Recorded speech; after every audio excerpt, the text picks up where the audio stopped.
Good evening, everybody. So today's topic is redness of the eyes. See, whenever we talk about redness of the eyes, now we should know what are the causes. In causes, most common cause is conjunctivitis. More of a epidemic conjunctivitis where there is a redness of the eye, there's a discharge, there's irritation, there's foreign body sensation. So this is all symptoms in conjunctivitis. And even whenever the cornea is involved, maybe corneal ulcer or maybe foreign body in the eye or abrasion or keratitis, that is same as inflammation of the cornea also can lead to redness of the eye. In this case, usually the patient has got a severe pain and discharge is just a watery discharge and there's a photophobia. But the pain is very severe. Typical foreign body sensation is there in case of corneal ulcer. And one more cause is most common is known as acute congestive glaucoma, where the pain is more severe than the corneal cause. Here, the pain is too much. Sometimes a patient has nausea also because of the pain. And in this case, even vision is reduced.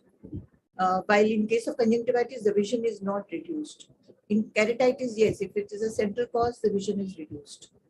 And one more cause is uveitis, where there's inflammation of the uvea also can lead to redness of the eye. So these are the most four common cause of redness of the eye. Maybe bilateral in conjunctivitis, while cornea and uvea and other cause, acute congestive glaucoma, maybe it's unilateral. And other causes you can think of is allergy or conjunctivitis, where there is a redness of the eye. Other causes is scleritis, where inflammation of the sclera also can lead to redness of the eye. So when we talk about conjunctivitis, there's a conjunctival inflammation and there's a discharge in the eye.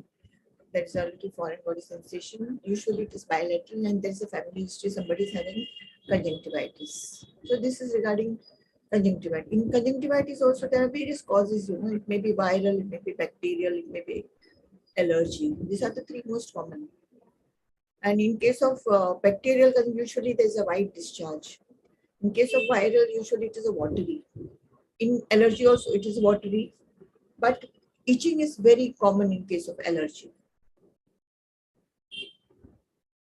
Here also you will see the types of conjunctivitis. Only, especially the ophthalmologist only will know exactly whether it's a bacterial allergy or viral by slit lamp examination. When you talk about redness of the eye, that means there's a redness in the white area of the eye. White area is a scleral area, where usually there is a redness.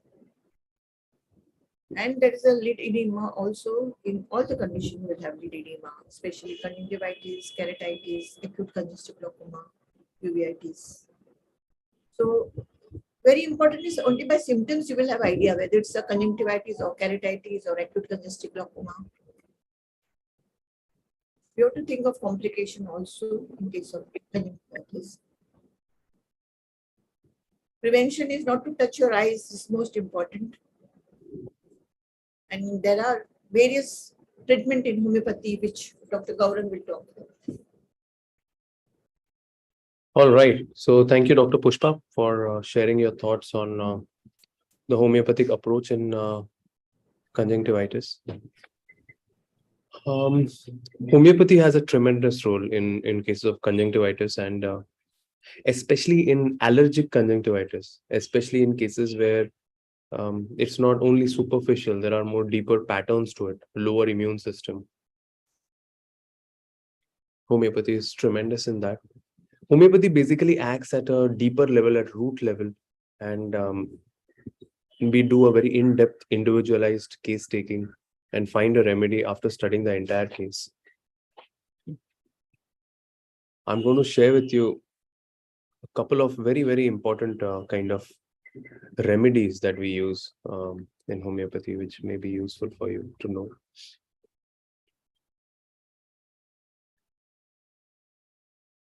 And there are many, many homeopathic remedies that are there in homeopathy for conjunctivitis. The number one remedy is a remedy prepared from the honeybee, that is Apis mellifica. This is a very important remedy for conjunctivitis, and it basically affects the serous membrane. That's why you can see the chemosis of the eyes, and the main sensation that the patient often says is that there's a lot of burning, and they say it is better by cold application. When you see this, more often than not, it is apis mellifica. Remember that natrum is chronic to apis, so many cases of apis later on may go into natrum or to sulfur in my experience. The second and one of the very important remedies, this is a remedy I learned from one of my teacher, Dr. Vijay Vaishnav. It's not just in conjunctivitis, but especially in when there is infected conjunctivitis later on causing pustular inflammation, causing almost a kind of orbital cellulitis like situation. You can see how Boric writes, edema of lids, suppurative iritis at a deeper level.